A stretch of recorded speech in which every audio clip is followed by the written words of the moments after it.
Money. These days, the most important part of our life is money. We really can't do anything about it, or without it, we are nothing. Honestly, because we are most of the time arguing with our parents to buy us some or the other favorite game or favorite stuff to eat, don't you think? So for all these things, we need money. So why not learn a little more about this money in detail?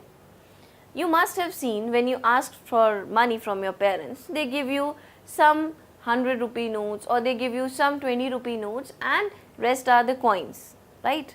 So that is because when you add the values of those together, you would get the total amount that you need. For example, here we needed 8 rupees and 50 paisa, so we used some of the notes and rest of them were the coins.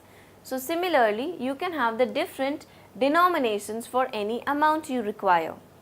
Here, supposedly you have a 100 rupee note with you along with two 50 paisa coins.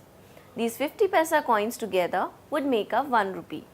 So in total, you have the value of 100 plus 1 rupee, that is 101 rupees with you. Similarly, there are different denominations possible for the money that you can have. You can have different notes, different value coins. Now we shall discuss how many 50 paisa coins would make 1 rupee.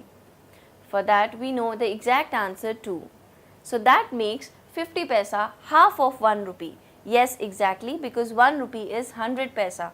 So 100 divided by 2 gives us 50 paisa. Now we shall learn how many 25 paisa coins make 1 rupee. 100 paise divided by 25 paise gives us 4 25 rupee coins to make 1 rupee. Therefore, we can say that 25 paisa is 1/4 of 1 rupee.